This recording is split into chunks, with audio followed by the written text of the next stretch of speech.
Hey guys, welcome back to my channel, The Black Accountant. It's your boy Mo. Um, and don't forget to like, comment, and subscribe. Always important to subscribe so that you can watch all these videos that I put out there. But today I wanted to talk a little bit about, or maybe a lot about, something a little bit more personal to me. So today I'm going to be talking about losing my job offer, which is a really touchy subject because I spent or defined a really large portion of my personality back in the day on my employability and my career in business and things along those lines.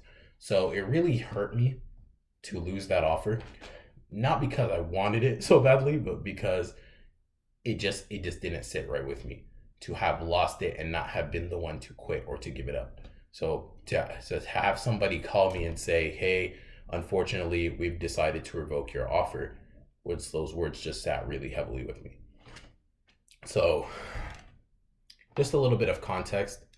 I have an accounting and information systems like management background. I graduated from Cal State Northridge, which had a very well-known accounting program that kind of funnels you into these very nice and lucrative careers with a bunch of accounting firms. So this was an accounting slash IS job, as my degree kind of entails. And I got this offer during 2020 during the pandemic. So I spent about maybe like 4 to 5 years in the accounting program at CSUN. It took me a really long time to graduate because I switched majors multiple times. I was initially a cell and molecular bio major, and I was sitting in an exam one day and I pretty much knew I was about to fail it. And then I realized that, hey, this isn't a career choice that I wanted, and it was more so something I was doing for my family and just nothing. I had no passion for it whatsoever. So I decided to switch over into the business major and was an undeclared pretty much business law major until I had like landed into accounting. I chose accounting at the time because it was safe and because it was probably the only degree I felt was worth paying money for, since I was taking out student loans to go to school anyway, and I had a really hard time financially, which was a recurring theme for me going down the line, and is actually part of the reason that I lost my offer. Um, so fast forward to a couple like months later, in 2020, I actually had about 5 or 6 different offers, all from firms that I wanted to work for. And they were from various different types of networking that I was doing because I figured, hey, if you're going to be stuck at home and you don't have like much to do, you're already done with school and graduated, why not go ham at networking and recruiting? Because I really wanted one of those jobs.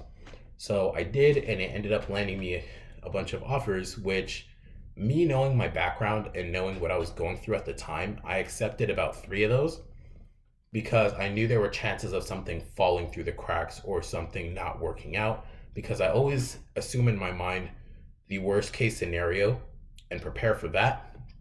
And then typically it doesn't usually happen. It's usually somewhere in the middle ground. So I like to be a little bit over prepared. So for this offer, I had accepted it, and I was initially offered the offer letter of employment, and like they told me the salary and everything around September or October of 2020. And then pretty much we had really great interviews. I talked to a lot of people from the firm, like really great reviews, really great conversations, and I was really excited to start. And they offered to start me in January.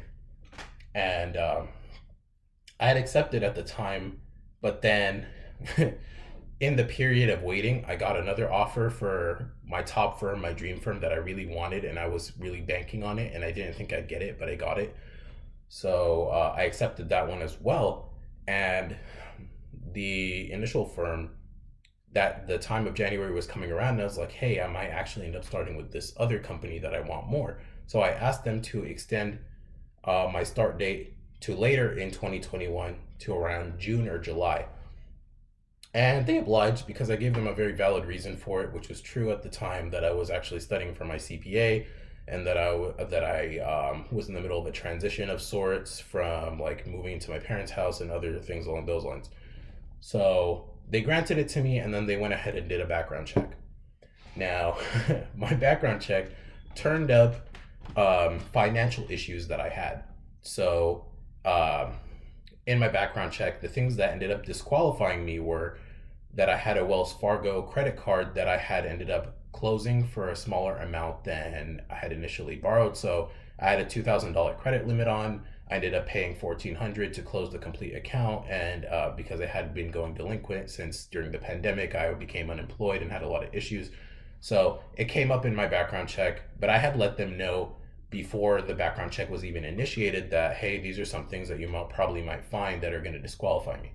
So uh, that was the main issue. There was also a couple of other cards that I wasn't paying well. And I think if you've been watching my channel for a while, I've actually mentioned multiple times that I did have a period of financial hardship before I became a lot more steady, and I very focused a lot more on like building my credit and fixing all that aspect of my life.